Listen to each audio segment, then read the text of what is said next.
Dust hangs low over broken earth. The plains tremble as thousands of hooves drum across cracked savanna. Wisps of cloud thin and hard shafts of sunlight slice the baked terrain. From the Serengeti flats to the shallow valleys of the Mara, herds drift with the scent of distant rain. Nothing here stays still. This is where stealth in spots meets speed in horns, the merciless survival battle between leopard and antelope.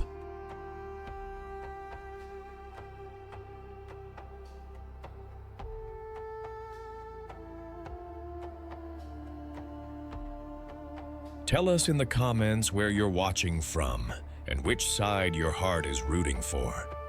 Fault lines, thorny shrubs, and sun-bleached grass create a chessboard of cover and openings. The hunt here is strategy, not sprint. Angles, timing, and the quiet geometry of ambush. Every chase writes a record in dust. Every carcass seeds tomorrow's grass as beetles and bacteria get to work. The plains pulse, reset, repeat.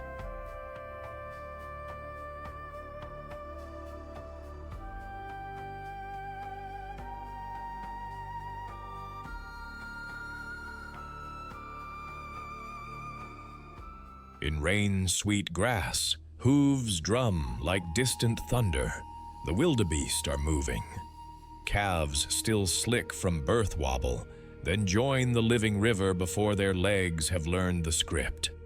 This is the Serengeti Masai Mara's merciless survival battle, and the wildebeest are both the spark and the fuel. Where they go, life follows, hungry, hopeful, relentless. Meet the blue wildebeest, the bearded gnu of East Africa's Great Plains.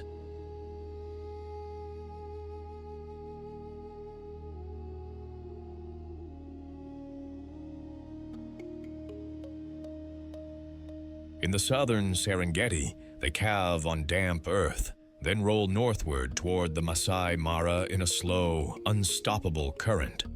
Look for the dark, ox-like head, the black beard and tail, the mohawk mane that spikes when the wind talks. Their silhouette, heavy shoulders sloping to lean hips, looks built for one thing: forward.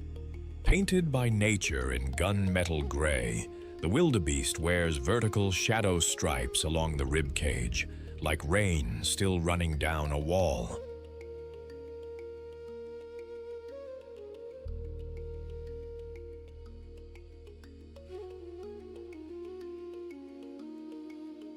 Bulls can top 250 kilos.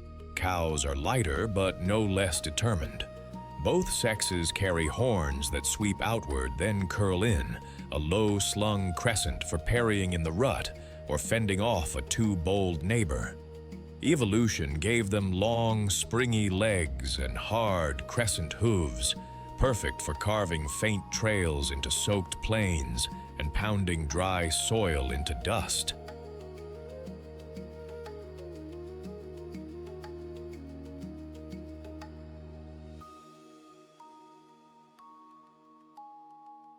Their big muzzle is a grass engine, wide lips and a tough tongue clipping stems close. A complex stomach turns rough blades into miles. Ears swivel like radar. Eyes ride high and wide for 360-degree threat detection, because in this open theater there's no curtain, only distance and nerves. Daylight finds them grazing in cool hours, heads down in noisy harmony, snip, step, snort, then resting as heat hardens the horizon.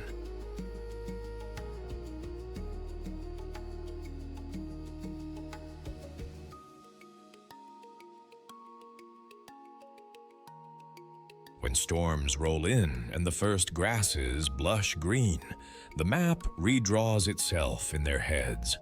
They don't follow a leader, they follow a language of scent, thunder, and the memory of rain. Calves are born when the ground is still moist, a synchronized flood of life that overwhelms predators by sheer math.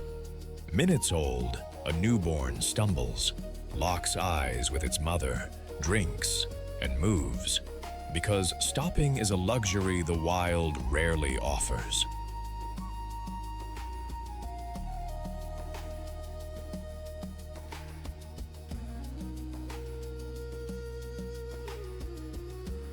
Along the migration corridor, dung falls in a steady breadcrumb line. Dung beetles arrive like tiny engineers. Cattle egrets skim low, catching insects kicked up by 1,000 hooves. At the edges, hyenas lope, lions flatten, and crocodiles wait where the grass becomes river. The pace is measured, the stakes are not. Weaker animals drift to the rear. The rear is where the night has teeth. Wildebeest live in a flexible fission-fusion society. Herds form, split, and merge like weather.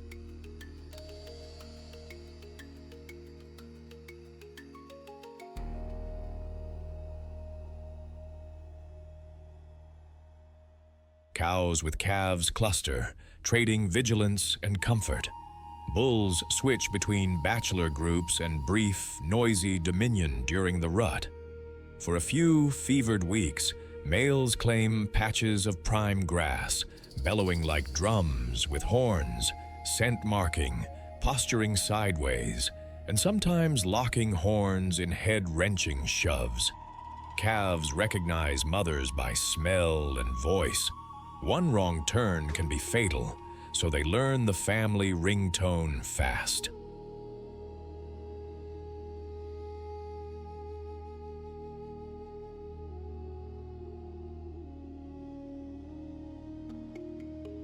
Communication is constant.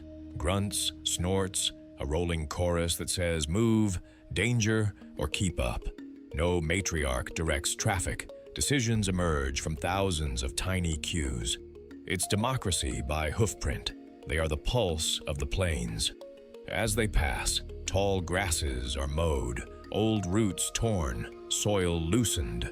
Dung, urine, and fallen hair seed the ground with nutrients and microbes. Moisture clings to organic matter, and shortly after the herd moves on, green shoots erupt like a standing ovation.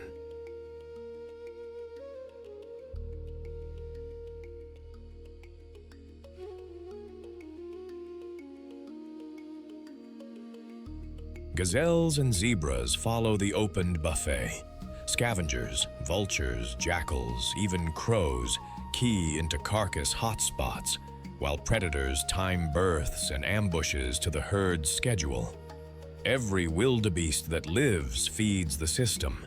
Every wildebeest that dies feeds it faster. They're listed as least concern, but fences, snares, drought, and disease can snap this living machine. Where corridors stay open, the engine runs. In a world that does not forgive hesitation, the wildebeest endures by moving.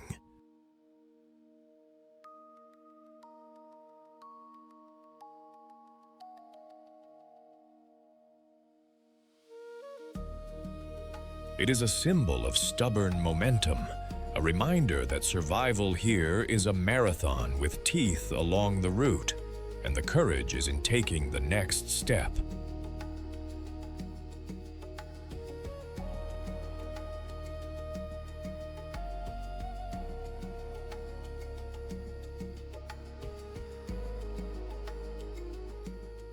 The grass holds its breath. Somewhere beyond the mirage, a roar rolls like distant thunder. 8 kilometers of bravado that rattles ribs and rearranges courage. The lion is here, and the savannah suddenly remembers its rules. In this arena, mercy is rare, and survival is paid for in muscle, patience, and scars. Meet the African lion, ruler of the open plains and thorny woodlands from sun-baked savannas to riverine edges. It's the only truly social big cat, powerful alone, unstoppable together.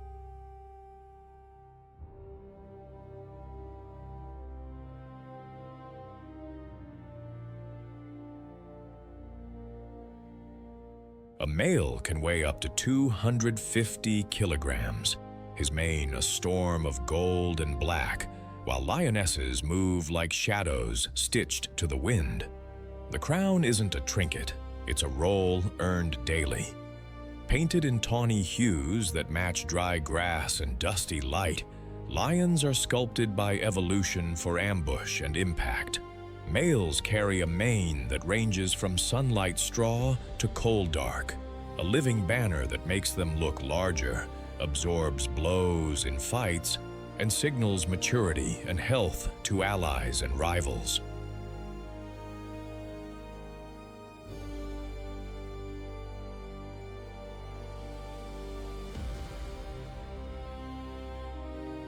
Beneath that showmanship sits a chassis built for sudden violence, heavy shoulders, thick neck, and forelimbs like pistons. Retractable claws stay razor-sharp until the last second, and each paw is wrapped in sound-dampening pads, the stealth sneakers of the savannah. Open the mouth and the story continues. Canines like ivory daggers, a bite designed to clamp windpipes and end the chase quickly.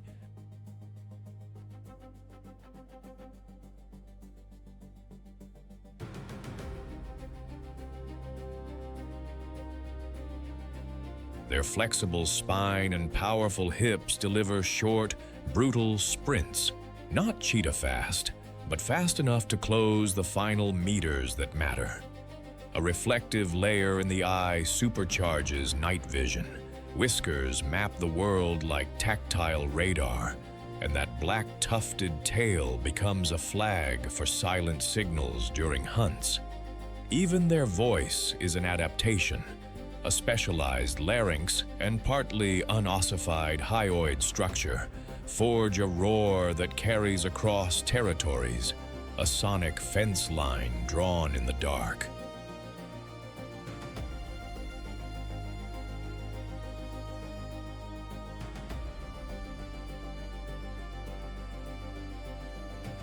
Daytime is mostly a truce with the heat. Lions lounge, doze, and recharge, saving energy for the hours that count. Dusk calls them to work. Lionesses fan out low through the grass, reading the wind, using termite mounds and bushes like moving cover. When zebras drift into range, the plan snaps into place. One lioness flanks, another blocks. A third bursts with timing so sharp it looks rehearsed. Hooves hammer, dust blossoms, and the world narrows to seconds.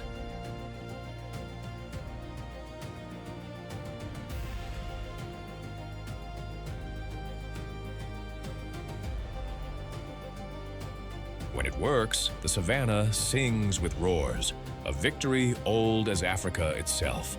But the wild keeps score. Buffalo hunts are courage exams with horns attached. The plan can be flawless: decoy, pincer, push, and still the herd turns, a black tide of muscle and rage. One bad step and a young male is tossed, trampled, blown out of a dream of dominance. The pride pulls back, licking dust, learning caution. Hunger is a strict tutor.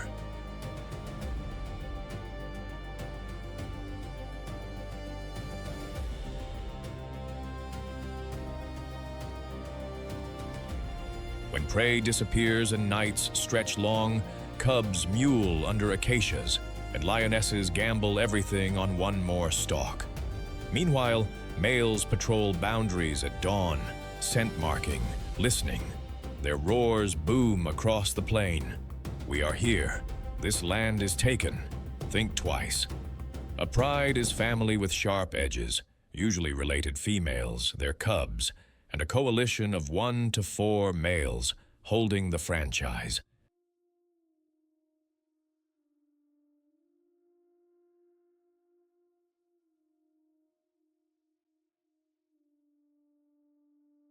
Lionesses are the engine. They hunt, they coordinate, and they often nurse one another's cubs, a communal insurance plan against drought and bad luck. Males are the fortress gate.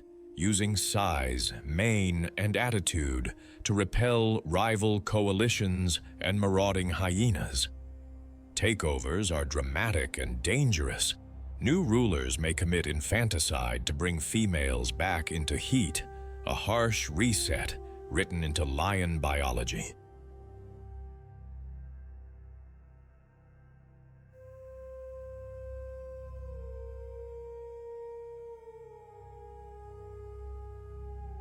Cubs are schooled by play, pounces that will one day be hunts, mock fights that teach balance and bite control.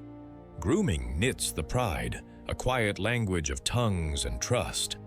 Hierarchies exist, but flex with age and experience. A seasoned matriarch's glance can rearrange a hunt line. When food is scarce, discipline prevails. First the mothers, then the cubs. Males eat when security allows. Unity is the superpower. Alone, a lion is a threat. Together, they become an inevitability.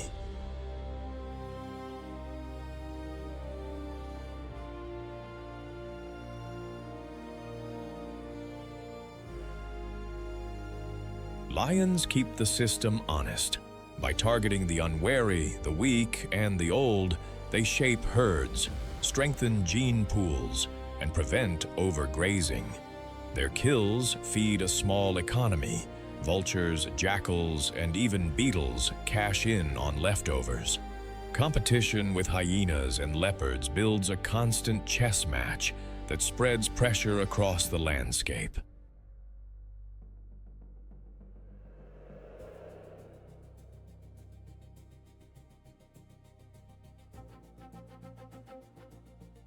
Listed as vulnerable, lions now face shrinking habitat and conflict with people. Yet their adaptability, shifting diets, flexible territories, night work during heat waves, keeps them in the fight. The roar is an ecological announcement. The balance still holds. The lion is both crown and cost, symbol of strength and proof that every throne is defended daily.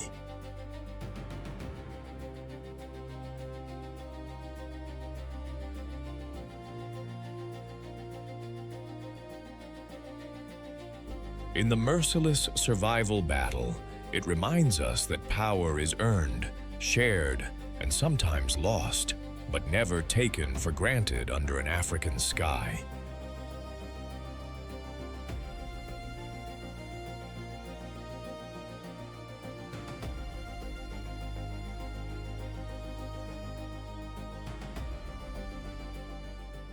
In the furnace light of Australia's interior, a red kangaroo rises, then flies. Each leap a decision between thirst and teeth. The ground is cracked, the wind tastes like salt and dust, and speed is the only prayer that gets answered. When danger closes, he plants on his tail and launches a kick that can end arguments, and hunts in a heartbeat. Meet the red kangaroo, the largest marsupial on Earth, patrolling the arid plains and savannas of Australia's outback.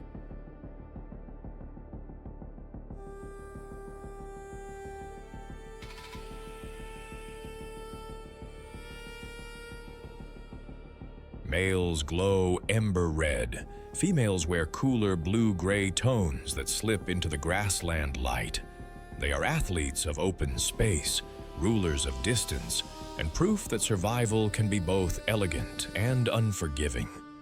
Built by heat and horizon, a big male can top 2 meters standing tall and weigh close to 90 kilograms, a chest like granite and forearms knotted with muscle.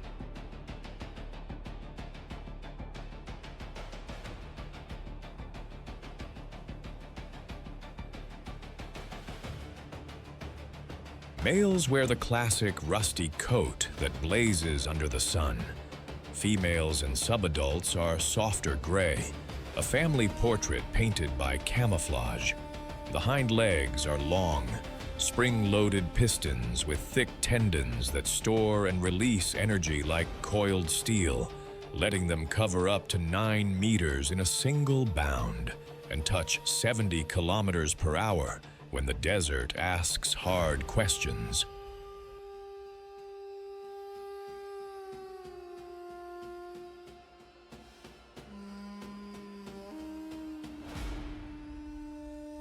Broad feet act as shock absorbers and launch pads. The tail is a thick, muscular counterweight, a rudder in flight and a third leg in combat.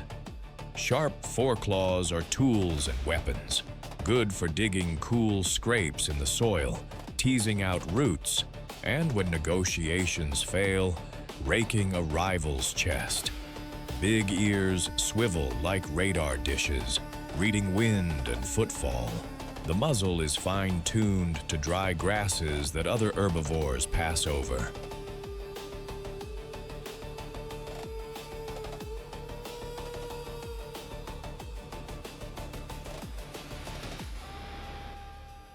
In blistering heat, they lick their forearms where blood vessels run close to the skin, evaporative cooling on demand, and seek shade hollows they've carved with those claws. Everything here is design with a deadline. Red kangaroos move when the sun loosens its grip. Crepuscular by preference, they feed at dawn and dusk, then travel at night across parched flats toward patches of green.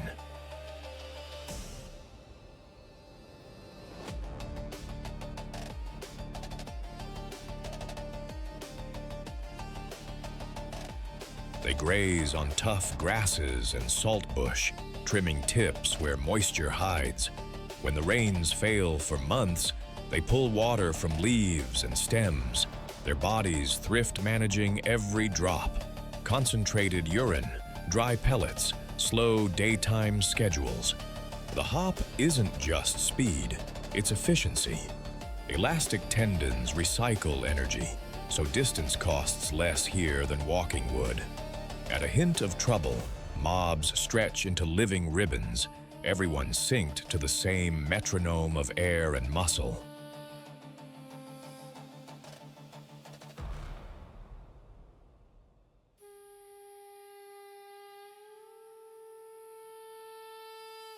Dingoes are the headline threat, silent as dust, relentless as drought. A dingo singles out a juvenile, the mob fans. The dominant male pivots onto his tail and fires a forward kick, hammer blow power meant to stun or end the chase. He can box, parry, and stand his ground, but he knows the oldest rule: live to hop another day. Red kangaroos gather in loose mobs, fluid groups woven by proximity more than strict membership.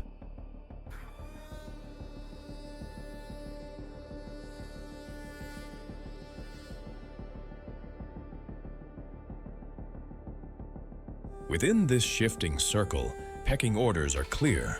A dominant male, bigger, scarred, supremely confident, holds mating access, while subordinates watch, wait, and test. Challenges are formal and startlingly human. Clinches, grapples, forearm feints, then the classic balance and kick, each blow anchored by that tail tripod. It's power with rules. Most fights end before blood. Females are the quiet engines of the mob. There's no fixed breeding season. Rainfall writes the calendar.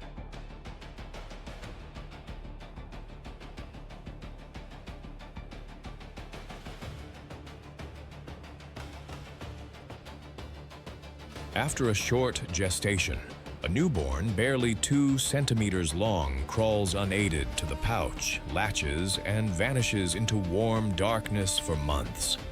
Kangaroo mothers can perform milk magic, producing different milk for different aged young and even pause pregnancy, embryonic diapause, until conditions improve. The pouch is a nursery and a training ground. A joey peaks, tumbles, then retreats to reset confidence.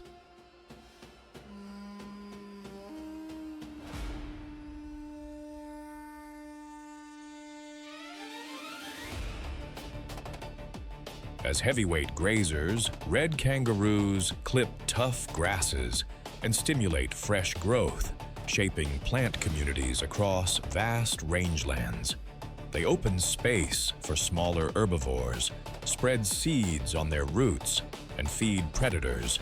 Dingoes, wedge-tailed eagles, and goannas take their share, especially of young.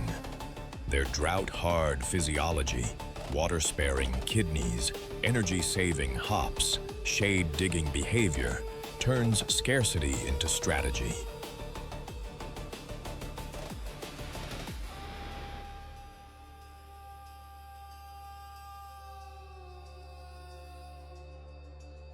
While widespread and listed as least concern, they navigate a modern gauntlet. Prolonged droughts, fencing and roads, legal culls, and occasional conflict with livestock. Where corridors remain and harvests are managed, the rhythm holds. The red kangaroo is the continent's heartbeat made visible. Resilience in motion, sovereignty in silence. In a land that never forgives the unprepared, it leaps a simple truth into the dust: adapt or be left behind.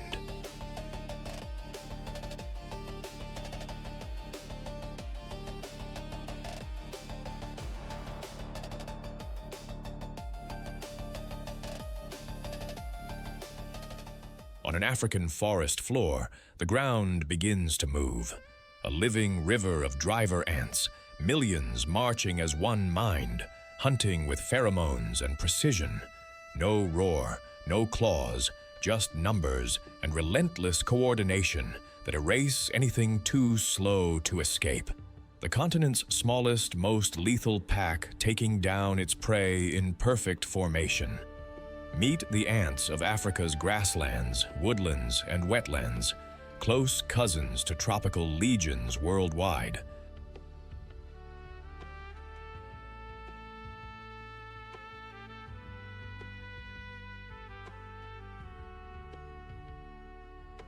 Glossy, mud brown, or leaf green, they're built not as individuals, but as living parts of a machine that can bridge rivers, stitch leaves, and swallow prey like a moving shadow.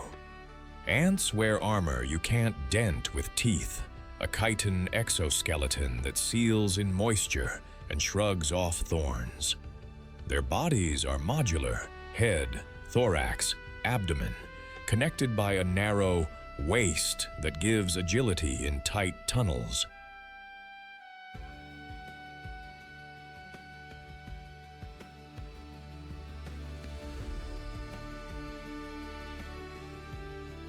Antennae curve forward like twin question marks, tasting air for chemical sentences only ants can read. The mandibles are the headline, hooked shears in soldiers, fine forceps in nurses, and all-purpose multi-tools in workers. Species paint their specializations on the body. African driver ants, Dorylis, field soldiers with bowling ball heads and mandibles that click like metal. Weaver ants, Oecophila longinota, glow greenish and sling larval silk to stitch tree leaves into aerial fortresses.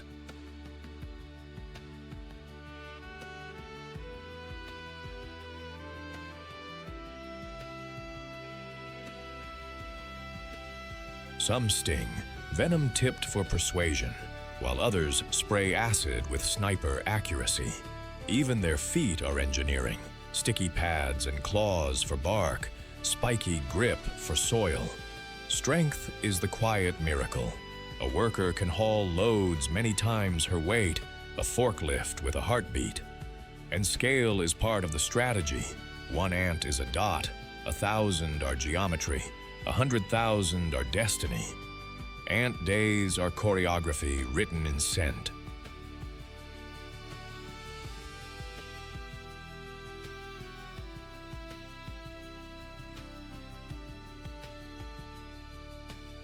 A forager finds food, lays a pheromone ribbon, and the colony turns that line into a highway. On the move, driver ants form rolling columns, a dark river that edits the forest floor. Anything small and slow becomes protein. No campsite? No problem. Army ants in Africa and the Americas make bivouacs from their own bodies, clipping together into a living wall that breathes and protects queens and brood.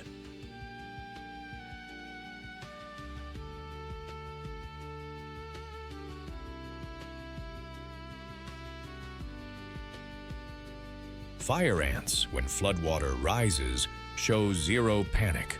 Workers link limbs and jaws into a floating raft where every life counts, a bobbing city that can survive for days. In the Amazon, bullet ants carry a different kind of thunder, a sting that burns like a bullet wound for 24 hours. Among the Satare Mawe, young men wear gloves filled with them to prove courage. Meanwhile, leafcutter ants, New World masters, march green flags underground, not to eat leaves, but to farm a fungus feast.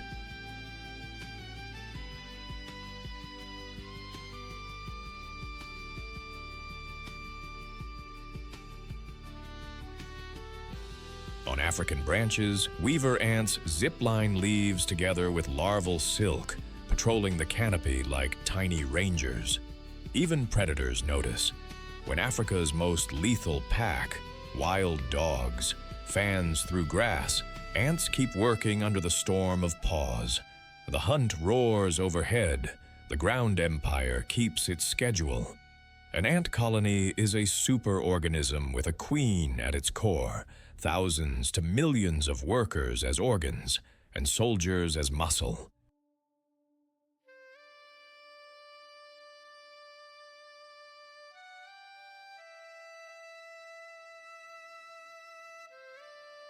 Jobs are age and body type specific. Nurses tend brood in the cool dark. Foragers gamble the open. Soldiers guard choke points and bite first, ask later. Orders arrive as chemistry, pheromones that say, food here, danger there, or build now. Many species practice battlefield medicine. Africa's Matabele ants rescue wounded termite hunters, carrying them home. Nestmates clean and treat injuries with antimicrobial secretions, slashing death rates and preserving hard-earned experience.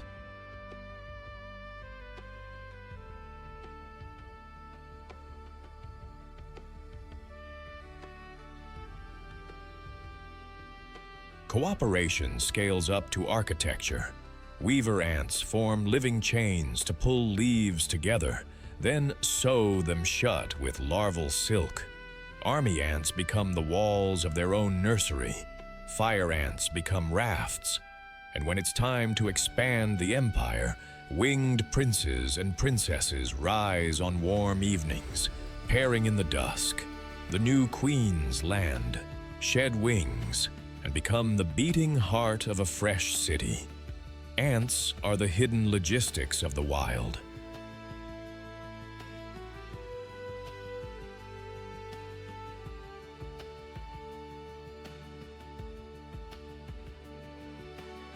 They aerate soil with tunnels, circulate nutrients, and clean carcasses to the bone, curbing disease. They farm. Leafcutters cultivate fungus. Many species herd sap-sucking insects for sugary honeydew. Weaver ants act as natural pest control in orchards.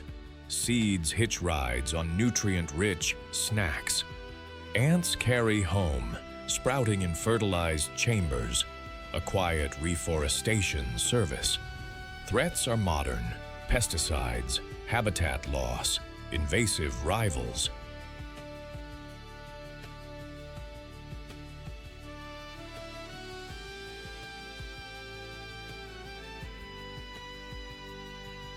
Yet their blueprint, flexibility, redundancy, relentless teamwork, makes colonies astonishingly resilient when we leave space for them. In a world that celebrates claws and speed, ants remind us that discipline and unity can turn whispers into power. They are symbols of patient strength, proof that the smallest footsteps can move a continent.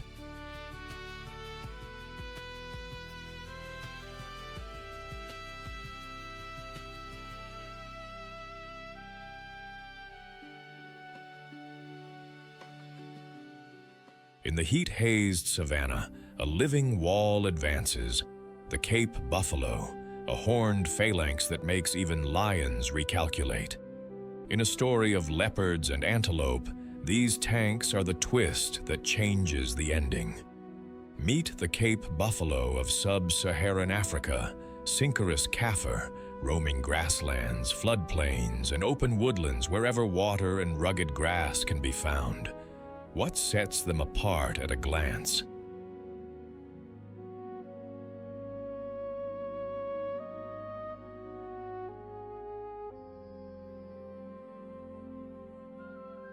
That heavy, helmet-like boss where the horns meet, a built-in battering ram crowned with sweeping curves. One look into those dark, steady eyes, and the message is simple. Do not test this line. Built like a bulldozer in leather, a mature buffalo can tip the scales near a ton and stand over 5 feet at the shoulder. Their coat runs dark chocolate to charcoal, painted by dust and mud, that doubles as sunscreen and parasite relief.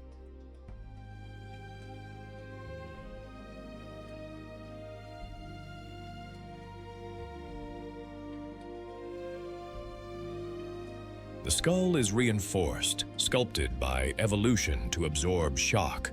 Horns arc sideways and upward, forming a war crest that turns a headshake into a sledgehammer. Thick hide and heavy muscle act like natural armor, and a deep chest powers lungfuls of air for sudden sprints that defy their bulk, over 40 kilometers per hour when the switch flips from calm to chaos.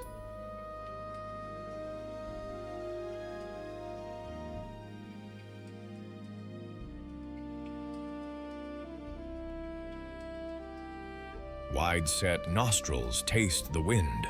Swiveling ears collect whispers in tall grass. Low-slung, sturdy hooves spread weight over mud, letting the herd wade where lighter animals flounder. Nothing about this frame is decorative. It's survival stitched to every fiber. Buffalo are grass specialists, mowing coarse stems most antelope ignore and turning tough pasture into fuel. They're crepuscular by preference, grazing in the cooler edges of day and seeking shade or shallow water at noon.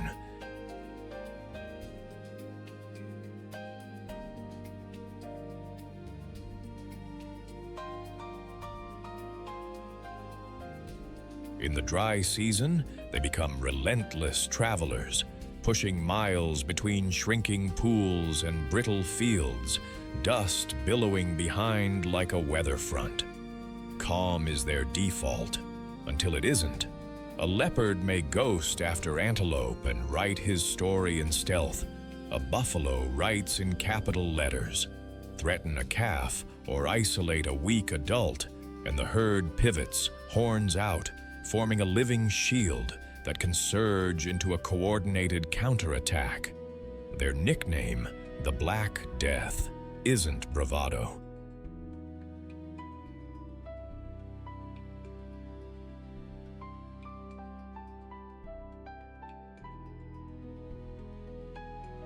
It's the memory of charges that start like a rumor and end like an earthquake. At night, they stage around water holes, ears ticking to the hyena's laugh and the leopard's cough, each wary step proof that vigilance is as important as muscle. Unity is the buffalo's superpower. Herds can swell from a few dozen to hundreds, a moving city where every eye adds to the alarm system. Cows keep calves in the center, and mothers form a rotating ring of bodyguards.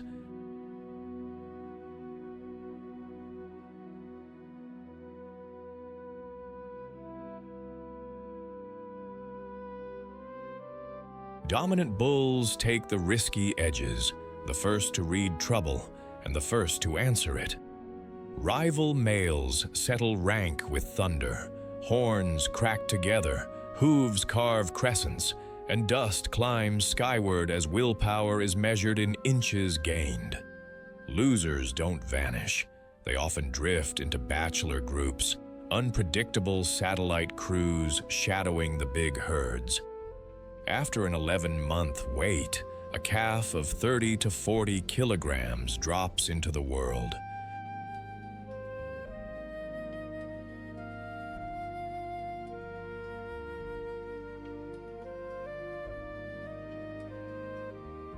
Within minutes, it trembles up on new legs while the mother licks and murmurs, imprinting scent and bond.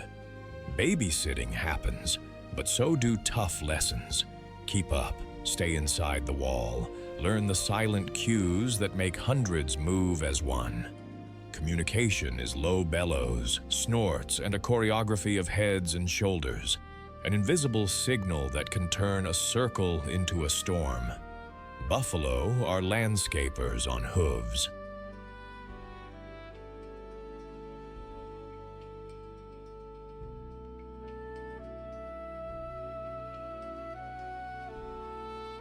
Their bulk grazing trims rough grasses, sparks tender regrowth, and shapes a mosaic other herbivores follow. Trails they carve to water become highways for warthogs, antelope, even predators. Churned wallows collect rain and seed. They carry ticks for oxpeckers to harvest, a prickly partnership that keeps both parties alert. And they anchor the menu of Africa's big predators, lions most of all, feeding the very forces that keep the system balanced.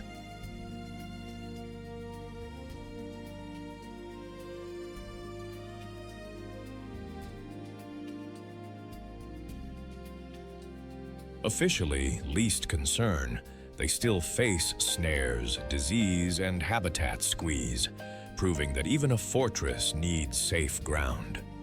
In a landscape where leopard and antelope duel in silence and speed, the Cape buffalo stands as a reminder that some battles are won together.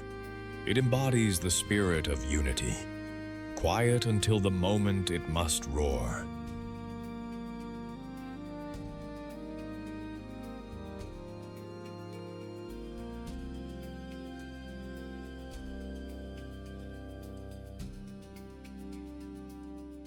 In monsoon damp forests and mangrove shadows, a striped ghost glides without a sound. The Bengal tiger lives by a simple contract: eat or vanish. Beauty wears claws here, and mercy is not part of the landscape. One mistake can mean 3 days of hunger.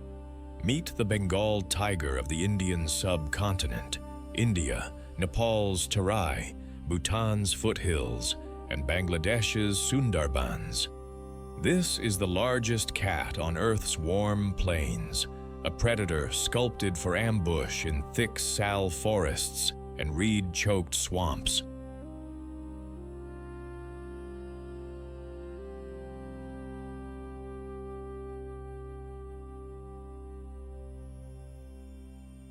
Its flame-orange coat and black bars aren't just stunning. They are a disappearing act the jungle reads and then forgets. Up to 3 meters from nose to tail and commonly 180 to 260 kilograms for males, the Bengal tiger is a compact avalanche of muscle. The coat is a painter's riot, amber to rust, crossed with dark, vertical stripes that are uniquely patterned like fingerprints.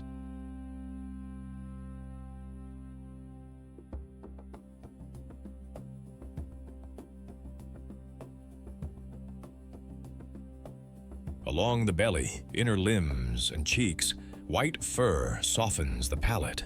It's not vanity, it's contrast that breaks the outline in dappled light. Broad forelimbs and a deep chest power. Short, explosive sprints. Paws as big as dinner plates spread weight over soft mud, while padded soles and retractable claws make its approach whisper, quiet. The skull is a brute beauty, thick jaw hinges, saber-like canines, and a bite engineered to crush windpipes and snap vertebrae.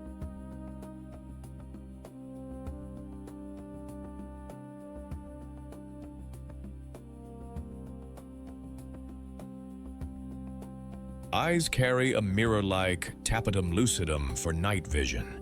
Ears swivel to triangulate a rustle from meters away. Whiskers map the world in darkness, reading branches and the slightest shift of air. Even the tail is a tool, counterbalance in a mid-sprint pivot. Every line and curve serves one goal: get close, stay unseen, end it quickly. This cat hunts the way a chess master plays: slow setup, fast finish.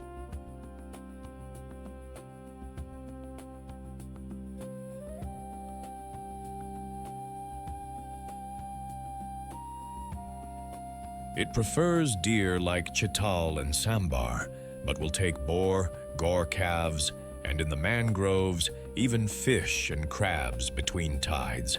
It works the wind, hugging cover along game trails, drainage lines, and riverbanks. When the angle is perfect, it erupts, 50 to 60 kilometers per hour for a handful of heartbeats, closing the last 20 to 30 meters in a blur. A forepaw swipe unbalances. The killing bite clamps the throat or the nape.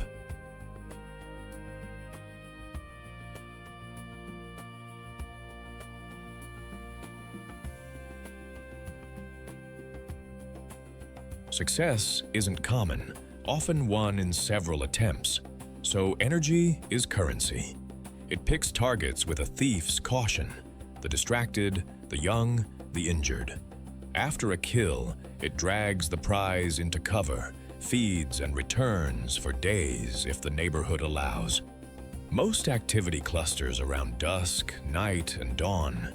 The heat of midday is for shade, water, and scratch-marked waypoints.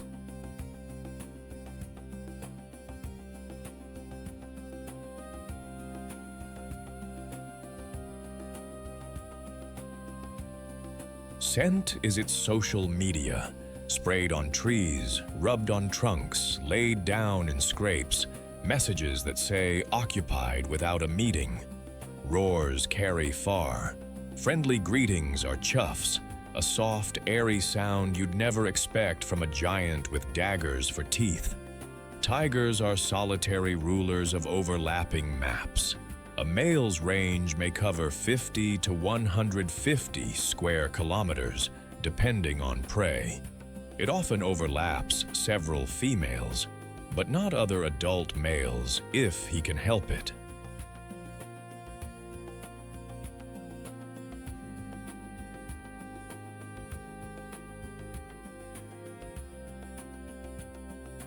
They time-share land using scent and schedules, a civil arrangement that prevents constant war. When lines blur, tension rises. Most disputes end with roaring, posturing, and parallel walks. But if neither backs down, combat is brutal. Hooking forelimbs, slashing claws, jaws angling for the throat. Mating is brief, loud, and timed to a few days of estrus. Around 100 to 110 days later, 2 to 4 cubs stumble into the world, eyes sealed, all hope and hunger.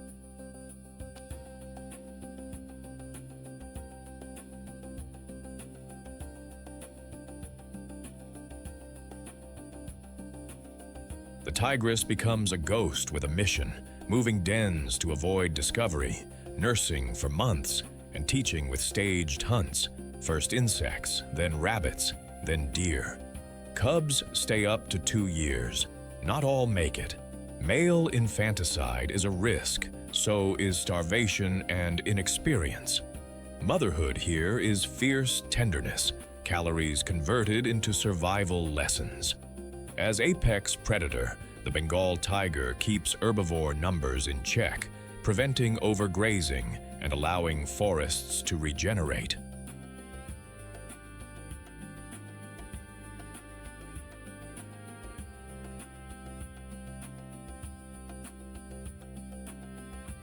It culls the weak and the sick, shaping prey genetics and behavior. Its leftovers feed a guild of opportunists, jackals, vultures, monitor lizards, turning one kill into many meals. The tiger is an umbrella species. Protect its corridors, and you shelter a whole ecosystem beneath.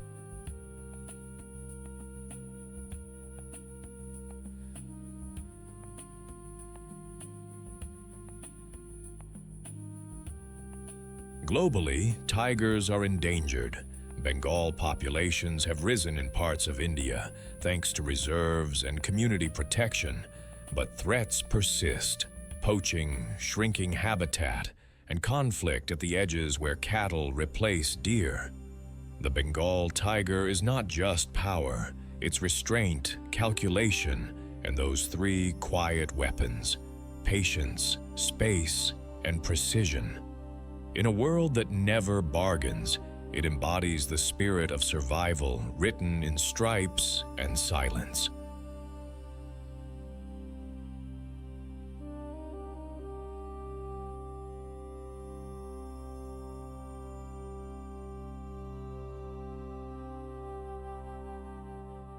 Short grass, dry wind, and a shadow that breathes. A leopard flattens to the earth while a ring of Thompson's gazelles grazes. This is the quiet knife edge where mercy doesn't live. Meet the African leopard of the Serengeti Masai Mara Plains, a ghost stitched in rosettes. It moves under low shrubs, body pressed to the ground, turning gaps in vegetation into doorways to opportunity. Painted by nature in dark rosettes over tawny gold, the leopard is camouflage made muscle.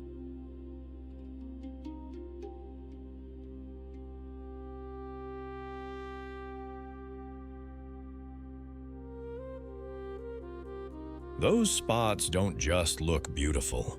They break up the body's outline so perfectly that even alert gazelles read it as flicker and shadow. The build is compact and coiled, heavy forequarters for tackling, a long, thick tail acting like a tightrope walker's pole to balance sudden turns, and paws padded like velvet hammers for silent steps. Retractable claws stay razor clean for the only seconds that matter.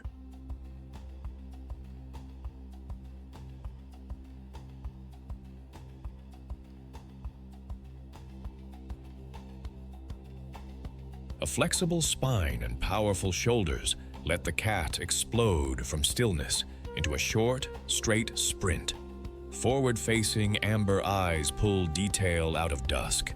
Ears swivel to triangulate the faintest hoof scrape. Whiskers feel the world's edges. Twigs, wire grass, the lip of a shallow rise. So the cat never announces itself. Everything about this body is sculpted for stealth first, acceleration second, and endurance never. On the open plain, a leopard plays chess without a partner.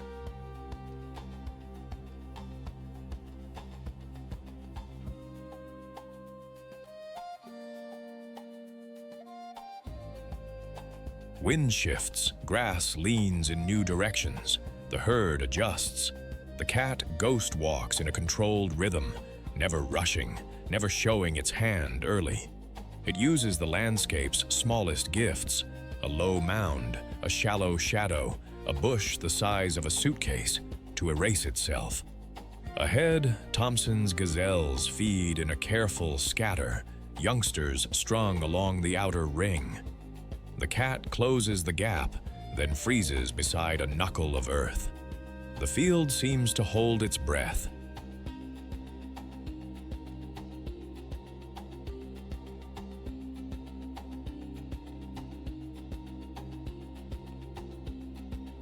There will be no wild zigzags, no long chase across the flats. This athlete is built for a few surgical seconds. If the gazelle bolts too early or cuts hard off the line, the hunt collapses. Failure is common, not from lack of skill, but because variables keep changing: wind, sun angle, grass height, prey spacing. Often the leopard strikes late afternoon when heat softens and shadows stretch.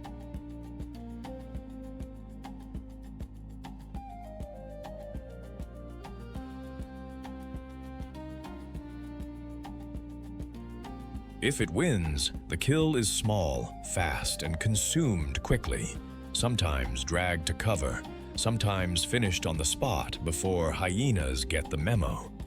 Leopards are solo operators. No flankers, no backup, no group confusion tactics. A female holds a territory that overlaps with a dominant male's range. Scent marks and a rasping cough carry their introductions. Cubs learn by imitation. Mother shows the art of reading wind, of turning a shrub into a shield, of waiting longer than nerves prefer.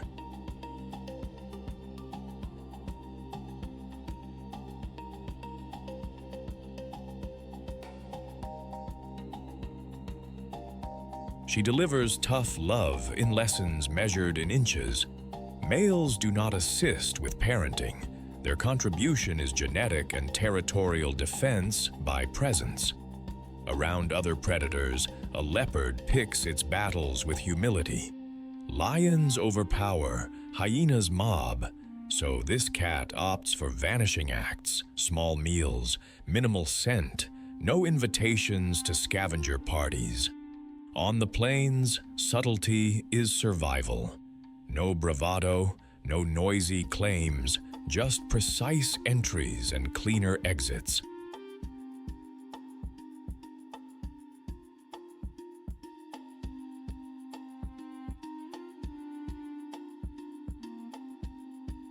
Even when a leopard doesn't kill, its shadow changes the map.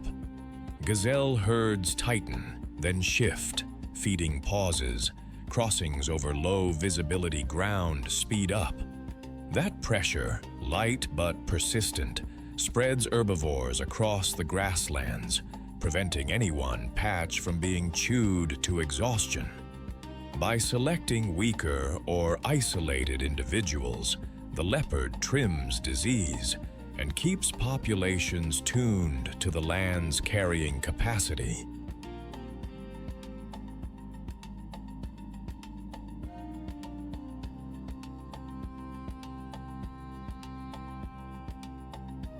Small, quickly consumed kills leave little for scavengers, avoiding disruptive pileups and keeping the predator hierarchy stable. Threats to the leopard are human more than animal: snares, habitat squeeze, and conflict. Yet where corridors remain and protection holds, this quiet regulator keeps the system balanced. In the brittle light of the plains, the leopard is patience sharpened into a blade.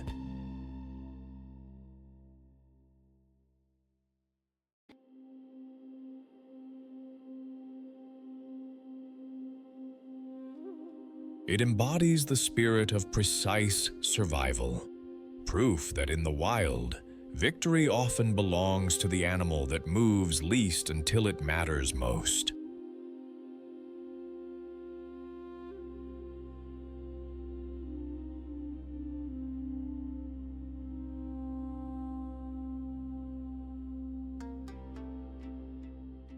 In the cold light of a Kamchatka dawn, the river looks calm, but it's a battlefield. Red salmon explode from the water like thrown sparks, and a brown bear stands in the current, still as a boulder with a heartbeat. This is the merciless survival battle, timing against hunger, frost against fat, patience against current. Meet the brown bear of Kamchatka, Ursus arctos, the heavyweight of the Russian Far East.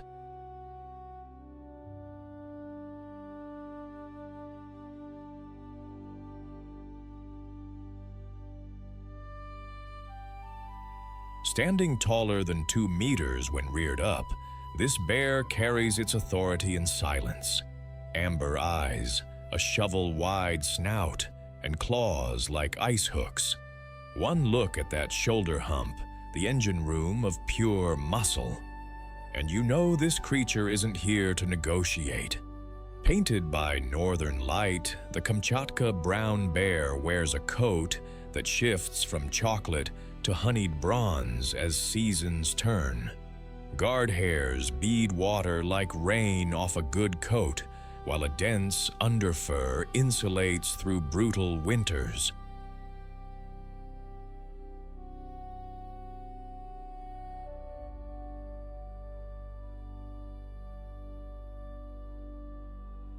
The famous hump is a mound of power, sculpted for digging, swimming, and holding steady in rapids where lesser legs would skid. Plantigrade feet, flat-footed like ours, spread weight for balance.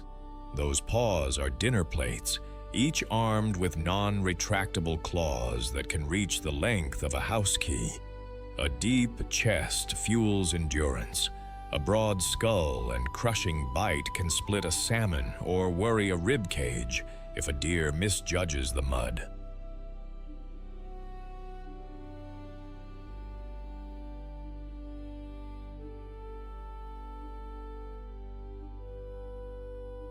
Under the skin, evolution keeps a ledger.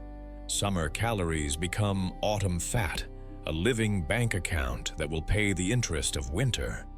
Day to day, the bear is a master of options, a chef with a buffet. In salmon season, he chooses the river. He stands by a rapid, reads the water through his legs. Then, snap decision, sharp strike, the fish is airborne and ends in his grasp.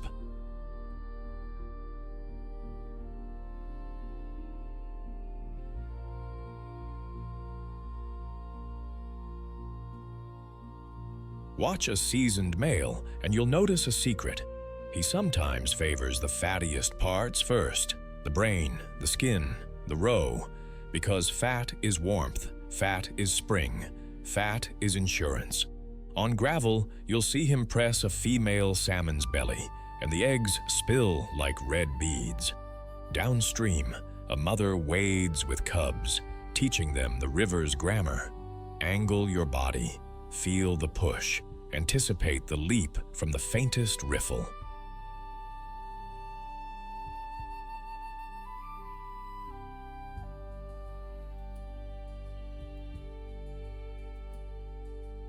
Summer is generous beyond fish, bilberries, crowberries, roots, grubs, and the occasional honey raid. Turn muzzles purple and days into quiet feasts. But when the taiga hardens and the sun shortens, the bear locates a den, a root-tangled cave, a hollow bank, and dials life down. Hibernation isn't romance, it's math. Heart rate drops, breathing thins, and the furnace burns on slow until the world unlocks. Socially, this is a solo act with complicated duets. Adult males roam wide and mostly alone.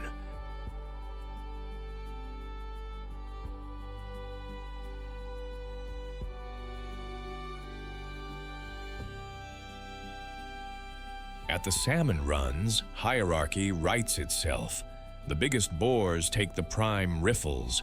Subadults and mothers with cubs split the quieter channels.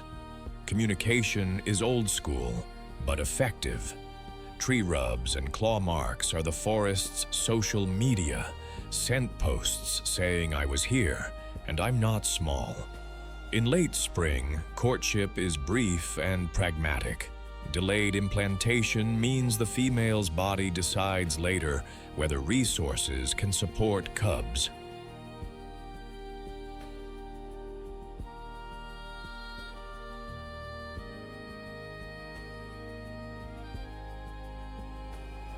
In the den, tiny blind cubs arrive on a gust of midwinter warmth, and the mother becomes everything: milk, shelter, lesson plan.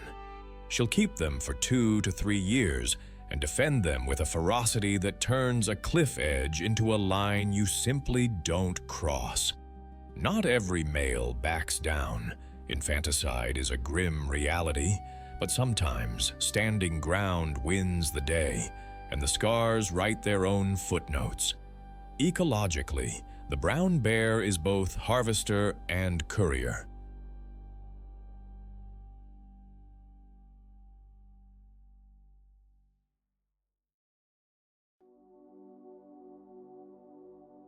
When salmon run, bears drag carcasses into the forest, spreading marine nutrients into the soil and feeding trees that will shade future rivers. They prune deer and elk the way weather does, occasionally decisively, and scatter seeds in berry-laced scat. Their digging aerates soil. Their leftovers feed foxes, eagles, and 100 small mouths with big opinions.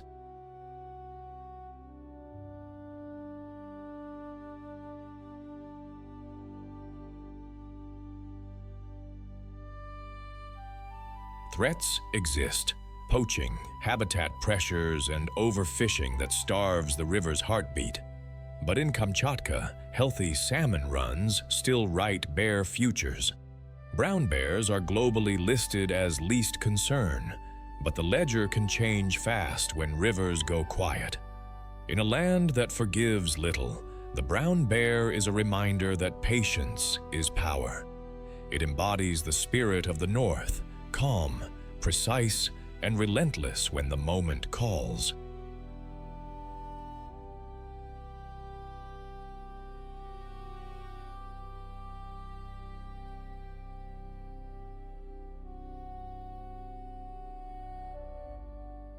Wind skims the Serengeti, and the grass writes in zigzags.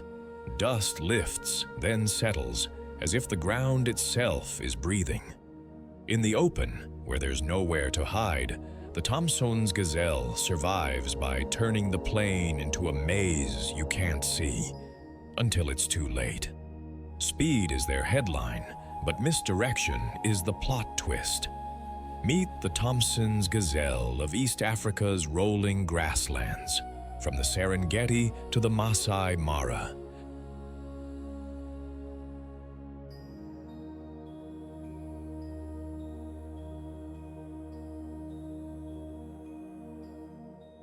Small, sleek, and wired like a spring, Tommies blend elegance with a track star's reflexes. A crisp black side stripe and bold facial chevrons make them unmistakable, as does a sudden showy leap called stotting, a fitness flex they use when danger whispers. Painted by nature in sandy caramel with a bright white belly and a clean black band, the Thomson's gazelle looks like a brushstroke of speed.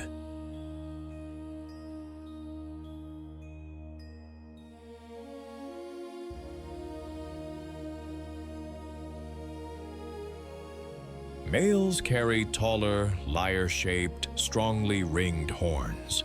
Females usually have shorter, finer versions, sometimes none at all. Large, liquid eyes sit high on the skull, giving a wide-angle view of trouble. Ears swivel like satellite dishes, screening the savanna's constant static.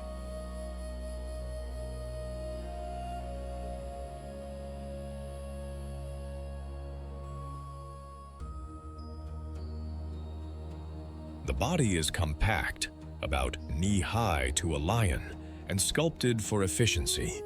Ultralight frame, long, fine legs with elastic tendons that store and release energy like pogo springs, and a deep chest powering a fast heart and oxygen-hungry lungs. Hooves are narrow and hard-edged, perfect for gripping baked soil and pivoting on a dime. A black-tipped tail flicks like a metronome, part fly swat, part social signal.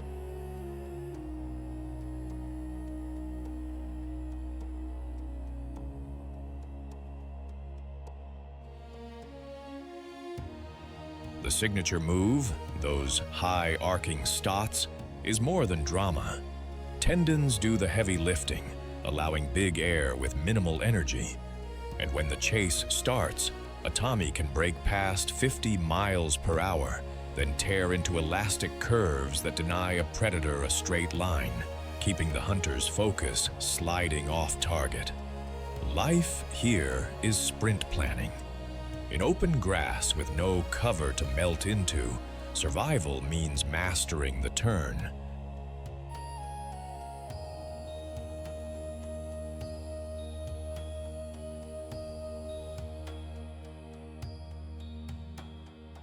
Tommies run in angled bursts, bending their paths into irregular curves that shred a stalker's timing.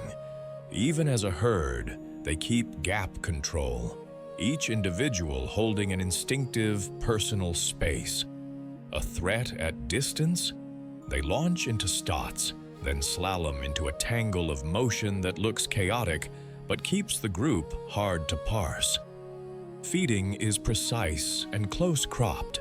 They graze right at the base of grasses, nibbling fresh shoots and small forbs that heavier grazers trample or ignore.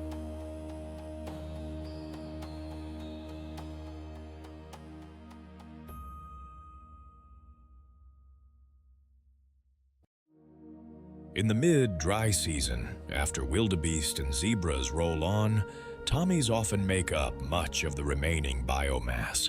Residents who keep the lights on when the big crowds leave town. Mornings and late afternoons are prime. Midday brings shade and rumination. Water is welcome, but not mandatory. Moisture locked in green bites can be enough between drinks. Birth is a masterclass in disappearance.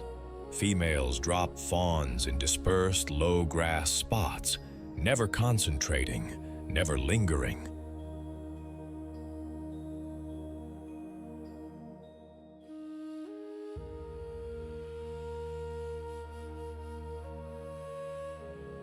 Newborns lie flat, scent light and motionless, while mothers graze within range, returning to nurse at intervals. When those tiny legs can carry a sprint, mother and calf ghost back into the moving mosaic. Thompson's gazelles live in flexible society. Female herds drift across male territories. Bachelor groups spar and jostle. Territorial males run border patrols. Males mark with dung middens and scent, adopting an arched neck gooseneck display to say, "This patch is taken."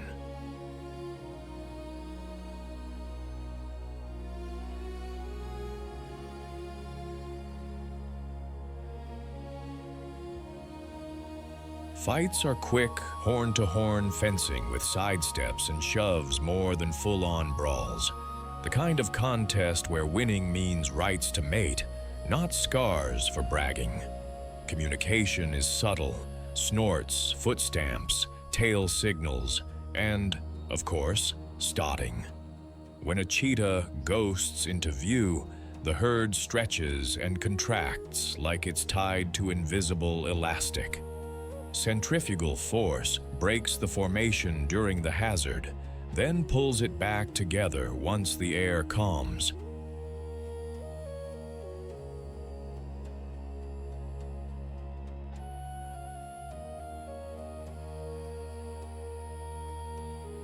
Calves form informal nurseries once they're mobile, babysat by the rhythm of the group. Everyone reads the horizon, everybody moves. Tommies are the cushion between apex predators and the tiniest scavengers, a stabilizing middle layer. They feed low, keeping grasses clipped and stimulating fresh, green regrowth. Hoofprints stitch shallow grooves that trap brief rain and dew. In those micro-basins, new shoots germinate.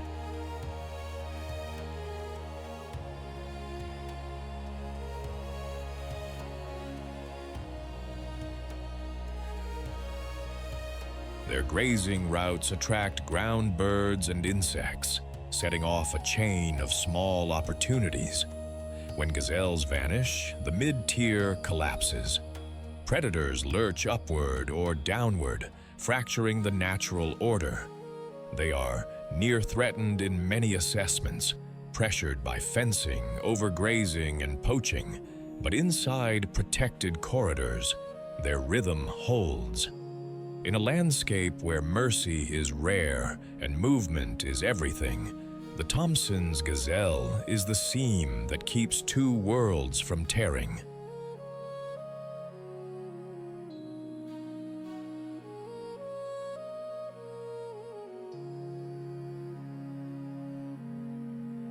It embodies the spirit of survival by never standing still. Proof that in the wild's hardest math, the curve can beat the straight line.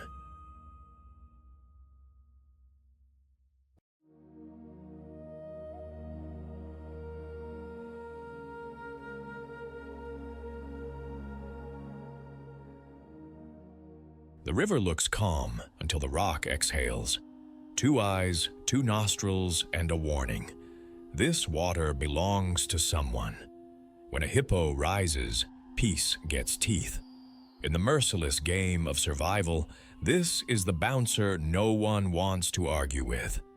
Meet the common hippopotamus, Hippopotamus amphibius, lord of Africa's slow rivers, swamps, and lagoons.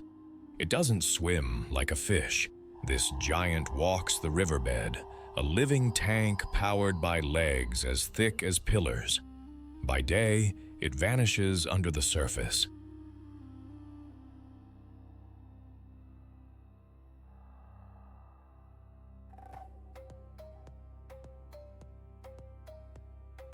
By night, it rules the grasslands like a silent convoy of moving hills.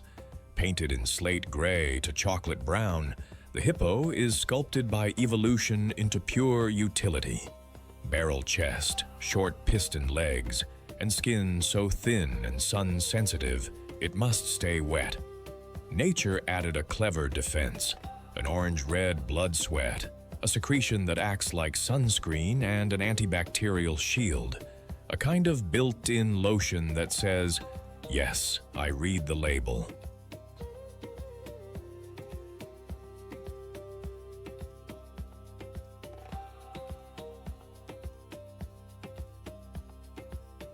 Eyes, ears, and nostrils sit high on the skull, a periscope suite that lets the animal see, hear, and breathe while almost entirely submerged. Nostrils clamp tight, ears seal, and dense bones act like ballast so it can sink at will and stride the bottom. That incredible jaw gapes nearly 150 degrees, revealing canines that can stretch half a meter, chisels for combat, not salad forks. Despite the sofa on legs look, a hippo can sprint over 30 kilometers per hour on land.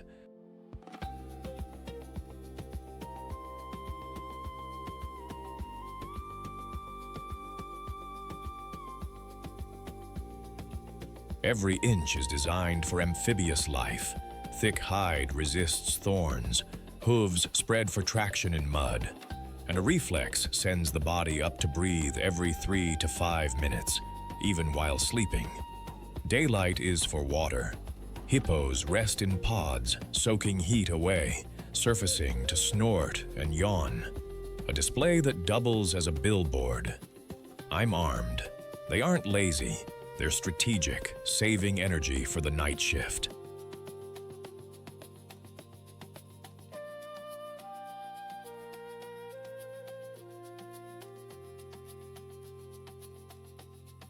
After dusk, a procession files onto the floodplain, following the same carved hippo highways for kilometers. In a few hours, each adult grazes up to 40 kilograms of grass, trimming lawns like stoic groundskeepers. They rarely eat aquatic plants. The river is for safety. The meadow is the pantry. Communication is a chorus of wheeze honks and underwater rumbles that carry through water like drum beats. A signature move?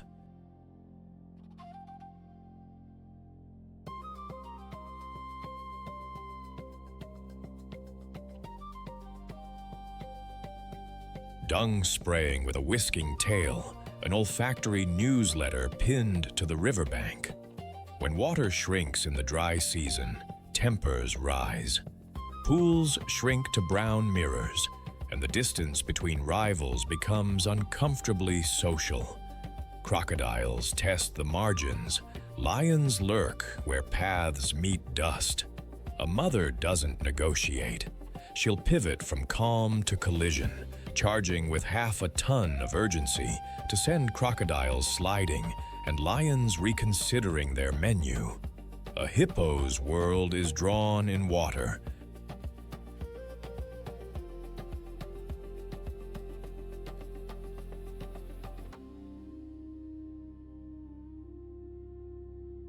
Groups call them pods, schools, or bloats, usually numbered 10 to 30, clustered under the rule of a dominant bull. Territory exists mostly in the river. On land, grazing routes overlap like politely ignored property lines. The boss enforces order with yawns, charges, tails splashing, and those photogenic tusk displays. When two bulls test the crown, the river seems to boil, jaws smash, teeth rake, and waves slap the bank. Scars keep the score.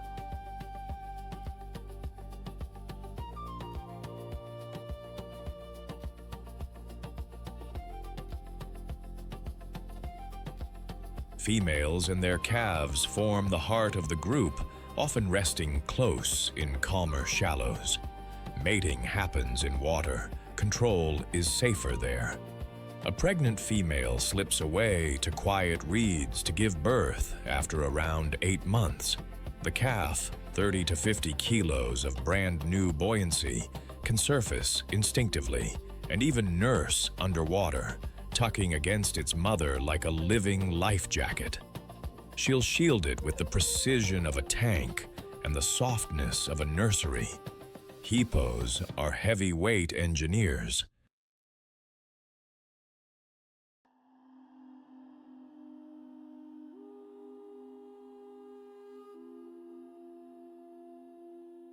Their nightly grazing shapes hippo lawns, keeping grasses short so fresh shoots feed antelope that follow.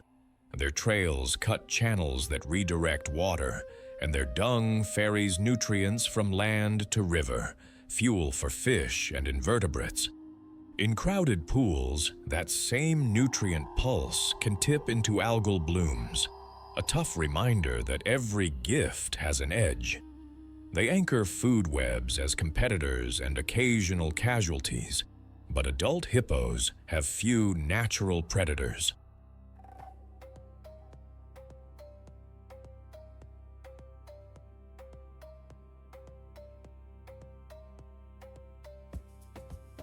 The real threats are human: habitat loss, drought, and poaching for meat and ivory-like teeth. Protected areas and wildlife corridors keep many populations stable, but the pressure is rising.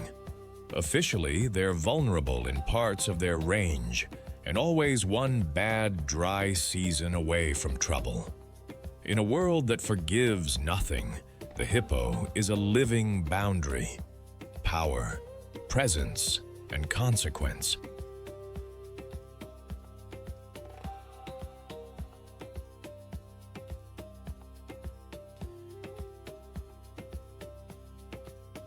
It embodies the spirit of survival.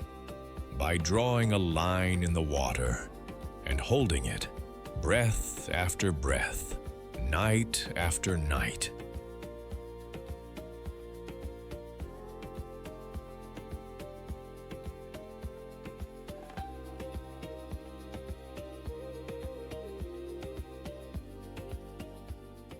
On the Gumeti Plains, the battle begins before the crowds arrive. A silent line of black and white stripes advances over pale soil, cutting a clean swath through new grass, while predators watch the horizon for mistakes. This is the merciless survival battle. Quiet now, but loaded with decisions that mean life or death later.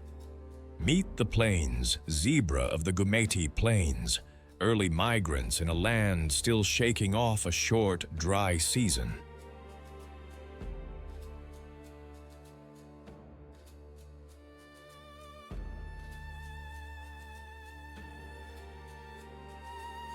While wildebeest wait for plush pastures, zebras rewrite the script, moving first, trimming the grass, and forcing the ecosystem to adjust to their rhythm.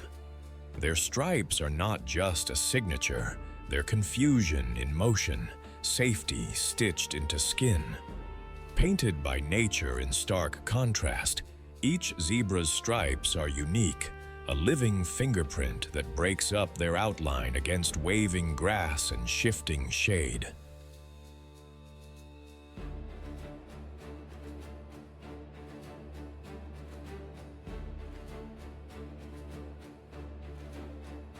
Broad-chested and sturdy, they carry dense muscle over a frame built for endurance, not short sprints. A stiff mohawk mane stands like a ridge down the neck. Think built-in airflow and a rain gutter in one. The muzzle is charcoal dark, tipped with lips and incisors made for clipping stems with barber-level precision. High-crowned teeth grind abrasive grasses day after day, while a spacious hindgut fermentation system powers them through coarse fiber other grazers avoid.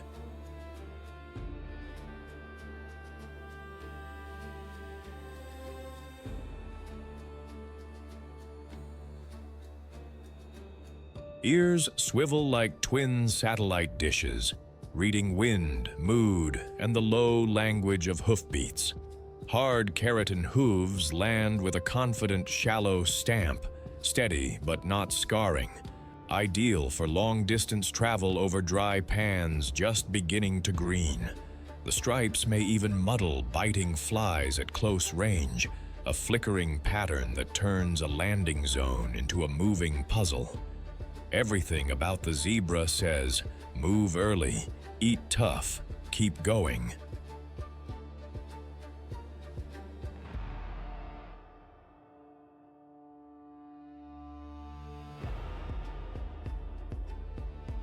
As soon as the rains pull green threads through cracked earth, zebras go.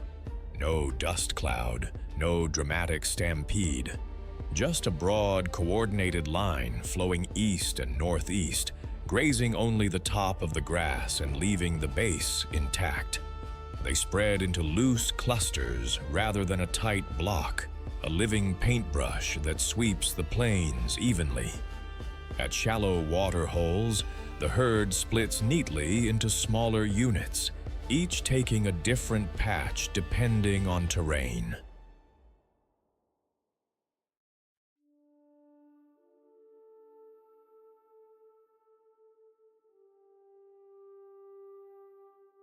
Their passage leaves a crisp, grazing edge shaped by the wind, a gentle curve where shrubs lose their cover and sunlight reaches the ground. Zebras are diurnal to crepuscular, moving through cool mornings and late afternoons and easing off when heat hardens the light. They don't wait for perfect. They shave the lawn, move on, and let others follow. Predator approaches.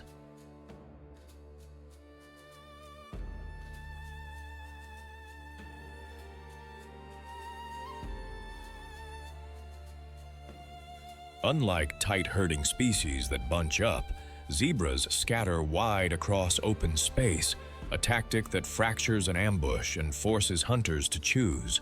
Stallions wheel and threaten, mares drive foals into gaps. It's chaos with a plan, and it saves lives. Zebra society is built on harems, a dominant stallion, several mares, and their foals, with bachelor groups orbiting the edges.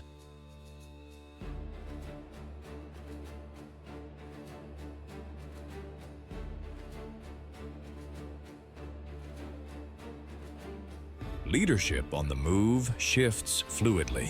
Today's front runner becomes tomorrow's flank guard, as the stallion patrols the perimeter like a bold, striped bouncer.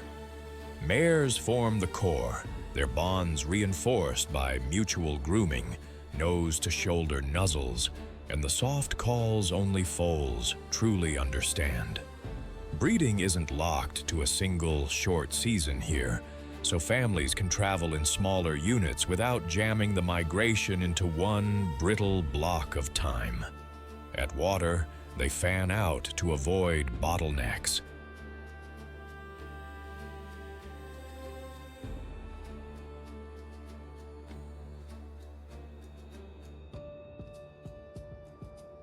When danger pricks the air, a volley of barks and snorts ricochets through the group. Then they split, some vanguard, some rear guard, spreading the risk rather than offering a single target. Stallions will pivot to face down hyenas, bite and kick. Mares flank their young, forming shifting corridors of safety. It's not a parade, it's practiced flexibility. Zebras are the system's early editors.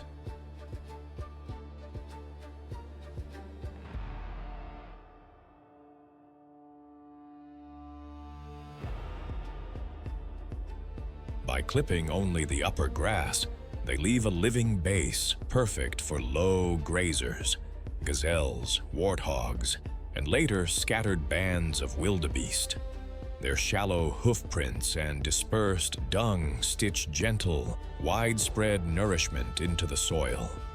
Dung beetles arrive like night shift gardeners, rolling, burying, and aerating, while bacteria bloom, holding moisture at the roots and kickstarting new growth.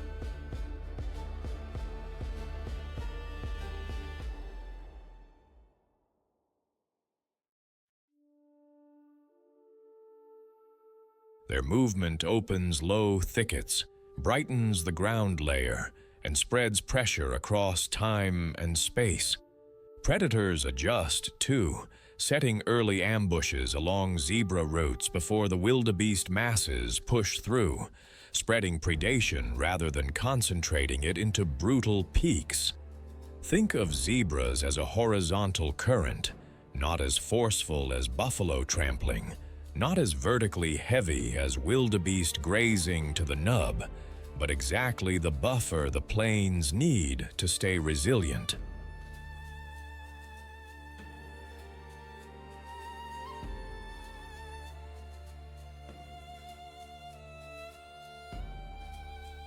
In a land where mercy is rare and timing is everything, the zebra is a quiet strategist, a reminder that survival isn't only teeth and speed. It's planning, patience, and a rhythm that keeps the whole system breathing. Stripes in motion, they embody the spirit of resilience that holds the battle together without breaking the land.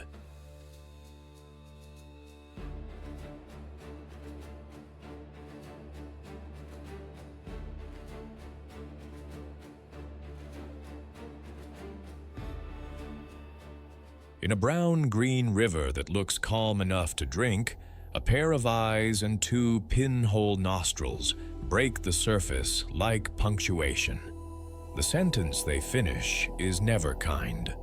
When the migration surges toward a crossing, the water itself turns carnivore.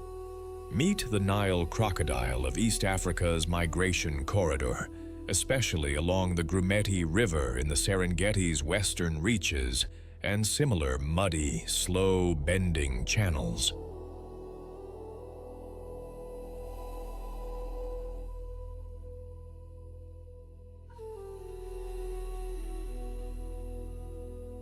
This is the river's oldest specialist, an ambush predator built like a living trap. Its claim to fame? A bite that can clamp with staggering force, and a patience that borders on supernatural. Sculpted by deep time, a mature Nile crocodile can stretch close to 20 feet and top 2,000 pounds, a submarine with teeth. Its armor is a mosaic of bony plates called osteoderms, each scale ridged and dark, painted by nature in olive and soot that disappears into silt.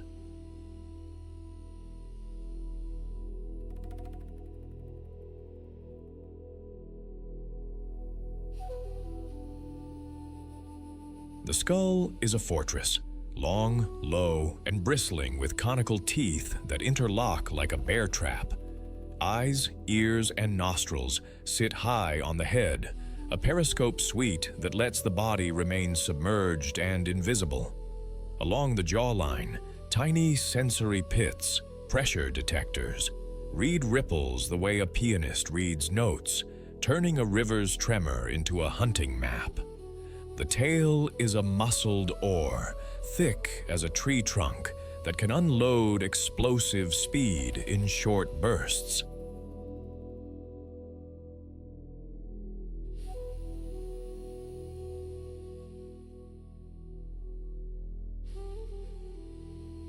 A throat valve seals the airway when the mouth is open underwater, and a slow-burning reptilian metabolism lets it ration energy for weeks.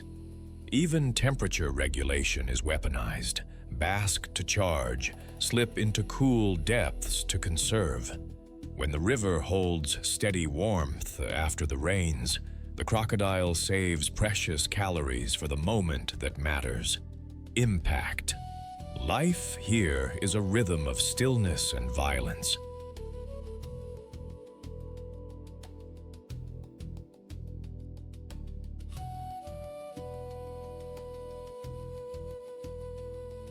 Crocodiles are ambush artists, choosing narrow crossings and undercut banks where hooves must stumble. They slide beneath the surface, only that ridged snout and lidless stare showing, waiting for a wildebeest or zebra to commit. When the crossing erupts, a big male launches with a sideways snap. The water detonates and 60 million years of design locks shut.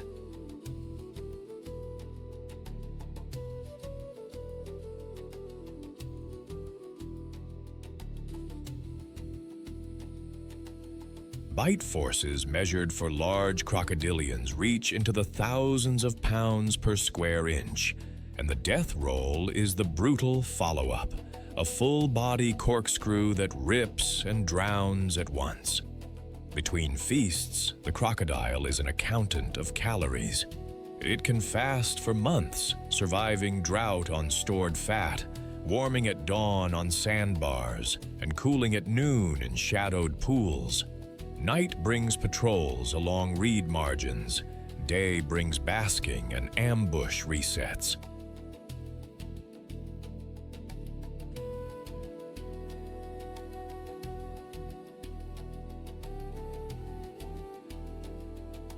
It stashes leftovers under submerged snags, a macabre pantry in a pantry the river conveniently replenishes during migration season. Crocodiles aren't social in the friendship sense, but they do gather where the hunting is good. There's a quiet hierarchy on sandbars and at carcasses. Size matters, and the largest males take prime positions. Dominant males hold stretches of river as territories during breeding season, patrolling with chin-high swagger.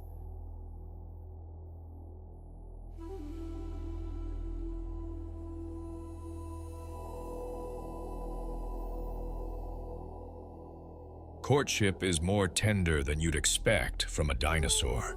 Soft rumbles, jaw taps, bubble blowing, and body rubs in the shallows. Females bury clutches of 30 to 60 eggs in warm banks, letting sun and soil incubate them.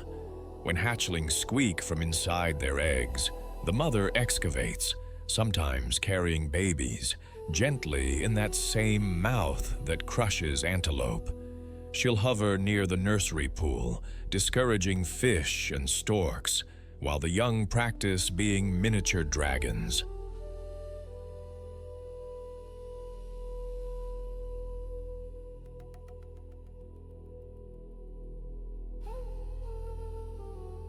It's still a dangerous childhood.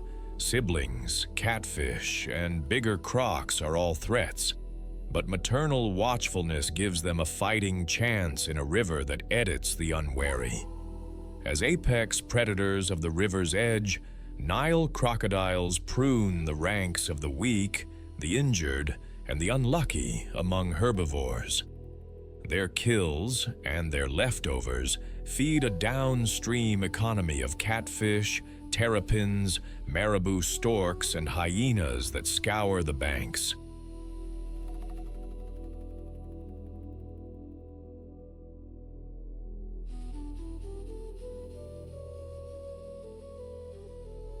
Storm-churned carcasses fertilize backwaters, pulsing nutrients into fish nurseries. Ancient adaptations keep them on top, energy-efficient metabolisms, sensory pits that feel footsteps, heart rates that drop during long dives, and skin that doubles as armor and solar panel. Regionally, they remain widespread, but conflicts with people, entanglement in nets, and nest raiding remind us that even old kings can be cornered.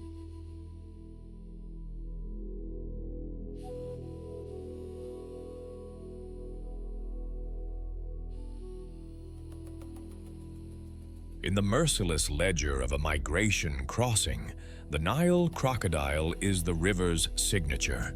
Patient, precise, and unapologetically wild. It stands as a symbol of nature's hardest rule. Survival favors those who master their moment.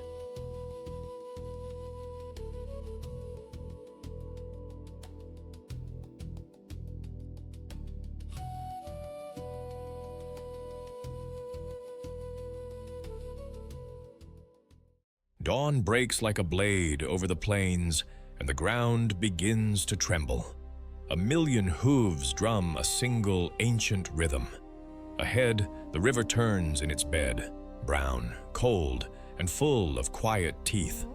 Behind, dust lifts and hangs like a curtain. Between them, a choice no animal can avoid. Wildebeest bunch at the bank, eyes rolling, calves pressed tight to flanks. Zebras slot in, black and white among the blue-gray tide, using their memory of routes while the wildebeest follow the scent of rain.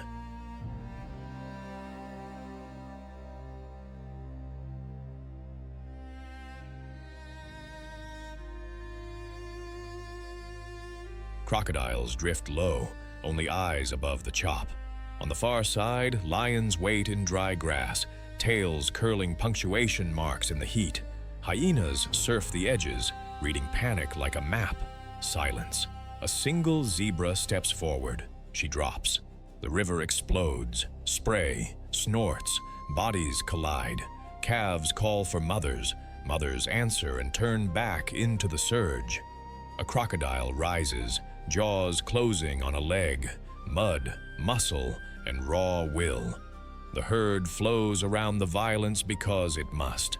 Some vanish.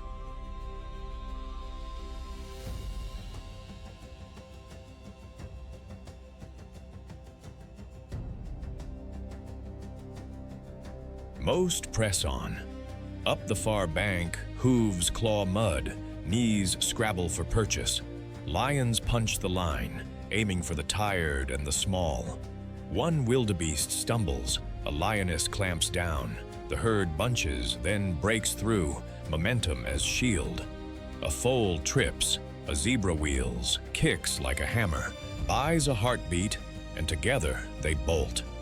Not every chase ends in triumph. Not every fall ends a life. Above, vultures write lazy circles into the sky, patient accountants of the aftermath.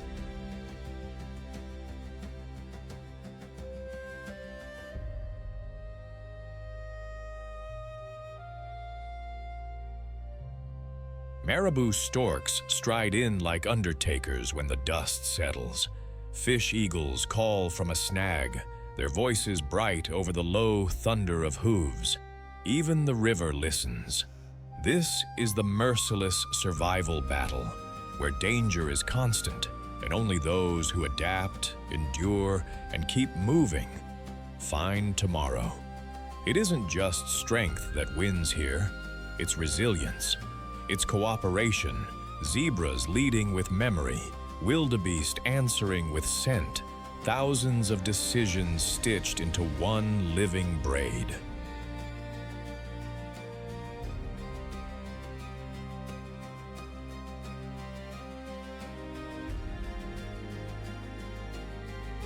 And it's the will to try again, mile after mile. We've followed this ancient pilgrimage to the sharp edge of life and felt how every creature, predator, prey, scavenger, engineer, holds a thread of the same tapestry. Our part is simple and serious.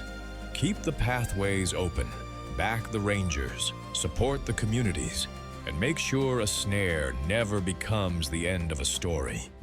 If this journey moved you, tap like, subscribe, and tell us in the comments where you're watching from.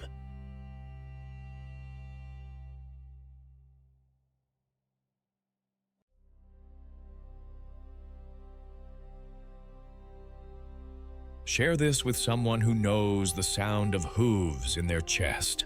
The herd moves on, the river resets, dust rises, rain answers, and the rhythm begins again.